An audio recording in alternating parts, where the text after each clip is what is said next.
அஸ்ஸலாமு அலைக்கும் வரஹ்மத்துல்லாஹி வபரகாத்துஹு. இன்னைக்கு நம்ம தெரிஞ்சுக்க போற டாபிக் ஆஷுரா. நம்முடைய நபி ஸல்லல்லாஹு அலைஹி வஸல்லம் அவங்க மக்காவிலிருந்து மதீனாவுக்கு வந்தப்போ யூதர்கள் முஹர்ரம் மாதத்தின் 10வது நாள்ல நோன்பு வைக்கிறத கவனிச்சாங்க. நபி ஸல்லல்லாஹு அலைஹி வஸல்லம் அவங்க யூதர்கள் நோன்பு வச்சதற்கான காரணத்தை கேட்டாங்க.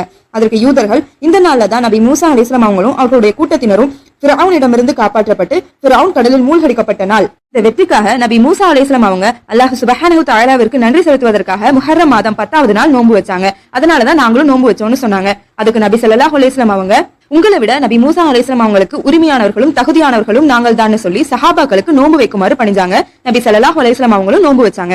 அதுக்கப்புறம் சஹாபாக்கள் யா ரசூலல்லாஹ் இது யூதர்களுக்கு ஒப்பாக இருக்குன்னு கேட்டாங்க. அதனால நபி ஸல்லல்லாஹு அலைஹி வஸல்லம் அவங்க யூதர்களுக்கு மாறு செய்யுங்கள்னு சொல்லி நான் அடுத்த ஆண்டு உயிரோடு இருந்தால் முஹர்ரம் மாதம் 9வது நாள் நோன்பு வைப்பேன்னு சொன்னாங்க. ஆனா அடுத்த வருஷம் முஹர்ரம் மாதம் வருவதற்கு முன்னாடியே நபி ஸல்லல்லாஹு அலைஹி வஸல்லம் அவங்க மரணிச்சிட்டாங்க. அதனால இன்ஷா அல்லாஹ் நம்மளும் முஹர்ரம் மாதம் 9 மற்றும் 10வது நாள் நோன்பு வைக்க எல்லாம் வல்ல அல்லாஹ் சுப்ஹானஹு தஆலா தௌஃபீக் செய்வானாக.